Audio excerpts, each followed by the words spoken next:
मोर परिचय है डॉक्टर निर्मल चंद्र सूर्य, सभापति सार्वजनीन दुर्गा पूजा समिति नयागढ़।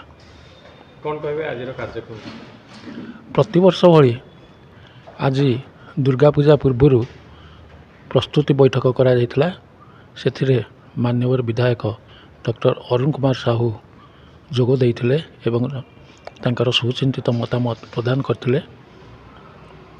नयागढ़ सहर बहु बुद्धिजीवी एथिरे जोग देई तांकर मंतव्य एवं मतामत प्रदान करथिले एवं जी जहाँ चाहूँगी किए कौन दवापाई जमीती प्रतिवर्ष आमको नयागढ़ ब्लॉक चरु प्रदान करुच्ची जहाँ 4-5 हजार लोक उपकृत होती से चरु जो सेमती एवर्ष मूर्ति दवापाई पौर परिषदर अध्यक्षा महोदय सम्मति प्रदान करछंती। सेहीपरि जिला परिषदर अध्यक्ष मध्य मूर्ति पछपट मेढ़ प्रदान करने सम्मति प्रकाश करछंती एवं श्रीमती ईरानी राय आमर आर्थरक आय होता 5,70,000 जो 30,000 बाकी अच्छी सी कहले आपंकर जदि 5 लाख थरक अच्छी करने मु 30,000 टंका देदेवी।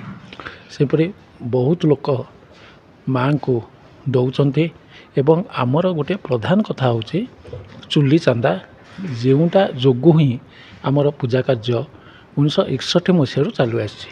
चुली चांदा कौन प्रत्येक घर आमे किसी ना किसी अर्थ संग्रह करूँ किए 5 टंका दे पारे किए 10 टंका दे पारे किए 50 टंका दे पारे किए 100 टंका दे पारे आम से ये ना कि प्रत्येक घर को आमे पूजार वार्ता पहुँचाऊँ माँ वार्ता पहुँचाऊँ एवं समस्ते किसी ना किसी मुक्त हस्तरे दान कर परंपरा आज पर्यंत बजाय रही। यही परंपरा को आउ टिके बढ़ाइबा सर्वसम्मतिक्रमे निष्पत्ति निया आमे किपरि बढ़ाइबा एवं यार कार्यपंथा को किपरि आगे नबा ए दिगरे मध्य आमे कर्मकर्ता माने आमर कार्यक्रम चालू रखिबु।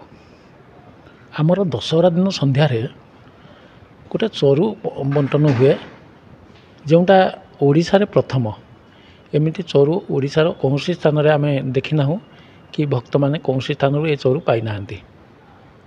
ये चरु नयागढ़ ब्लॉक रो अध्यक्ष महोदय प्रदान करछंती।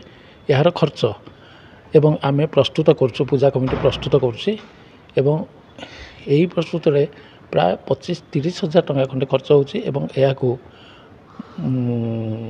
नेउचंती प्राय 5-6 हजार लोक ग्रहण करछंती एई चरु एवं एई चरु लोकंकर गोटे आशा अच्छी माँ चरु टे पाई कामना कौन सिद्ध हो गोटे आशा मन रोचे लोक मानकर।